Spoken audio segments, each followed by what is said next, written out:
And we are back with Lisa Waters Lane coming in the studio each week with your garden questions. Just what are people talking about in your neighborhood? It's not one garden does not make a show. It's an entire neighborhood, whole town. Actually, a lot of folks go, yeah, but I'm from Prescott Valley. You're still the same. Yeah, but I'm from Chino Valley. You're the same. But I'm Mhm. from Camp Verde, Cottonwood. We're all the same. You might be one zone. I mean, Dewey Humboldt's maybe a zone 8, Mhm. but they still need plants that get. They still saw Oh snow yeah, this last week. They you they need bet. plants and go down to at least 15, 20 degrees. So Mhm. it gets serious cold. Prescott needs plants and go down to 5 degrees. It's all about the same. What's funny is that Verde Valley area, they all that cold air kind of settles in on them Right. and just goes after them. So we're all in this together, folks. We And are. if your neighbor is seeing something, it's soon to be in your neighborhood, your backyard gardens too. So welcome to the studio, Lisa. Well, thank you. Yeah, Always good to be here.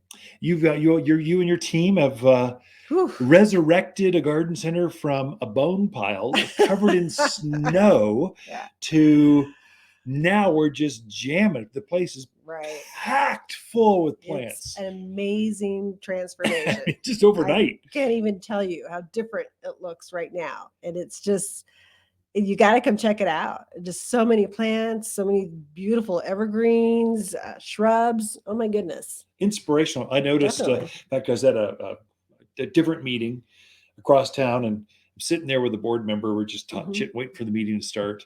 He goes, Ken, my peonies are starting to come up. I'm going, Yeah. mine are too. So we're starting to see things Right. grow. They aren't in bloom. They were just starting to come out of the ground, Yeah. which is exciting for gardeners. Oh, So definitely. we're seeing that all, and we're seeing the same thing with the peonies that are here at the garden center. They're They're starting starting to, to show their eyes. they are You know. very exciting. Yeah.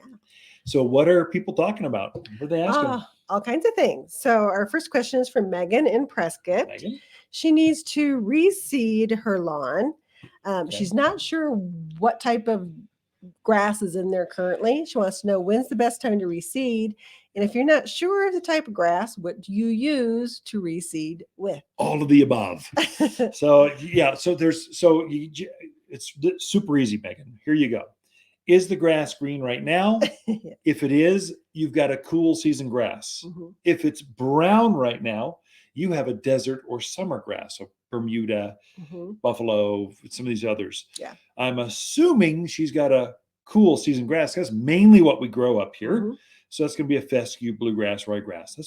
That's what you're going to have. One of those three, and it's probably a blend of all Mhm. three, and they look really, really similar. So I would say come in. We've got both those mixes. Mhm. We can advise you. If you really want to match it exactly, dig up a patch, put it in a box, bring it in. We'll ID it in a heartbeat. Or we can go look at the blades and go, yeah, it's fescue. That's going to be good. If you've got dogs, things that are roaming around, Mhm. spotting the fescue, that's what you want. It's a deeper rooted. If you want soft, roll around the grass and kick the ball with the kids, that's probably going to be fescue or bluegrass. So the press around the Yeah. courthouse is called Prescott Blend. We've Mhm. got that one. So it's a little bit takes more water, Mhm. but more care, but it's soft as can be. Fescue's a little bit stiffer, not much really, but it doesn't take that. It takes less water, doesn't get spotting. Now we go back to Timing. when, yeah, March and October are your two best months. Bottom line to start to overseed, start sod new Mhm. grass. So if you're going to extend seed and over a bare spot, now is your time. You cannot think, yeah, but Ken, it just snowed. That's perfect for seedlings. They Right. love that. Yeah. That's why you're going to see your wildflowers and wild grasses just go berserk. Mhm. This is their time. You can start it now, they'll germinate fast, and there's less pressure on the watering. You can do it in May and June, but it's hot and dry. Yeah. So you got to be spot on with that watering. Mhm. You're probably watering multiple times a day. Right now, not that pressure's off. So now's the time you put your seed, rake off the thatch, put down your seed, put it on a maybe a quarter-inch layer of the premium mulch, so Mhm. screen down real fine compost. Put that over top, water it in real deep, make sure it doesn't dry out, and pray that it stays like this kind of weather, and it'll be germinated within, I don't know, a week. You'll see green going, oh, I am such a gardener. Look, I tuned into the mountain gardeners. They told me to start it now, and look at what has happened. Very true. There you go. Megan, you're all set. Come in. We got a handout. We can help you.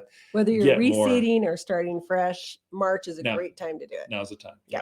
All right. Next question is from Ron and Chino. They were looking for large screen trees to do a block of the neighbor. They thought they wanted the Landy cypress, came in to look for them, didn't see them. Yeah. Good. But they do not want Arizona cypress. What else would you recommend? Oh, easy. Yeah. So the reason you don't want, you'll never find Leland cypress. You'll find them in the marketplace.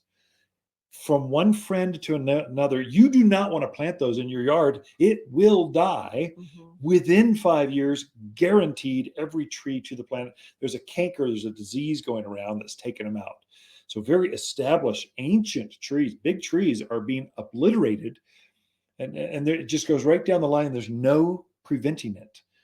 And so we stopped selling that tree 10 years ago because we saw this coming. Arizona cypress is the natural carryover because it's just like a Leland cypress, 20 foot tall, 12 foot wide, but it's blue. They probably don't like the blue. So they want green. Let me give you green. Ron, let me give you green out here. So Leland cypress is the bright green, I don't know, high teens by 12. A Spartan juniper is very similar. Now, I don't want juniper, it gives me pollen. Well, not only the males do. We only sell female Spartan junipers, so they don't give you the pollen. And they're prettier, they're fuller, they're more voluptuous. They fill in better, so they're a better choice. That's one. Italian cypress, skyrocket junipers. There's a whole series. I would even go so far. What's that? Taylor juniper. Another good one, nice and green. I would also suggest, look at your pine trees. So Austrian pines gets a little taller than 20 feet, maybe 30 feet by, I don't know, 15 feet wide, but nice screen, nice straight trunk, swooping branches, long needle, and it doesn't get the bark beetle and some of the issues that the ponderosas or pinyon pines do. So you've got a good, strong, fast-growing pine tree that adapts well, takes our wind. It's another good screening. So that's one. Ron, you need to get down to the garden center. Get from behind that computer. Stop typing on the keyboard. Come in and see us. We'll give you the grand tour. Let you see what's out there. Okay. Now's a good time to put them in too, by the way. Definitely. Yeah. I think we got time for one more. So Lori in Prescott Valley wants to know, what are your thoughts on transplanting a shrub rose that's been in the ground 2 years, but putting it into a container? Yeah. So Lori, you can do that. Yeah, I'd say 2 years. I thought she's going to say an ancient, old grown rose, which roses have roots that go down to China. Though you can't dig them out. It's just not worth it. But 2 years, that's probably very doable. And now's a good time to do it. So get as much as I would probably trim it, cut it back down to about knee high, maybe 3 to 5 canes. So cut back some of that foliage mass so that the surviving roots that you're going to sever roots, those remaining roots can support the amount of top growth. You're going. Dig it out, get it to your pot, come in and get a bag of Waters potting soil. That's going to be a mix. It's light and airy. It will root out very nicely into that soil medium. And then I would also get a bottle of Root and Grow. It's a compost tea that we make, but it's really helpful for transplant shock. Oh yeah, definitely. So dig it up, put it in, fill in the remaining area with Waters potting soil, water it in really well with Root and Grow, pray over it, play it Beethoven and all that other stuff gardeners do. And then it probably will take, just almost 100% take for you, just because your timing is so, March is your time you do all this transplant stuff. So with that, we're out of time. Okay. Thank you, Lisa. Appreciate that. So great questions this week, folks. Stay tuned. We'll take a break and be right back after this.